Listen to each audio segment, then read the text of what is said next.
So basically what you have to do is you have to get into your report, right? And then you go to your the well that you want to re-tag. Okay, so you just click on the report itself, right?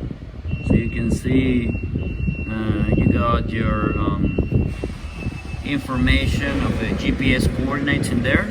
Okay, so then you just click edit,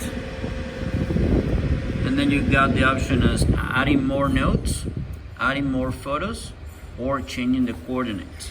Okay, so here is where you can just change the coordinates. So if I move, probably it's gonna get different coordinates. Okay, and then you just click save location, and that will add the new location for your well. So we click yes. Okay, and so now we just go back, and we can see that you now got two coordinates. So we got the first coordinate, which is where you probably did the well on the warehouse, and then you got the second coordinate, which is where you actually install that fitting. Okay, well, I hope that helps.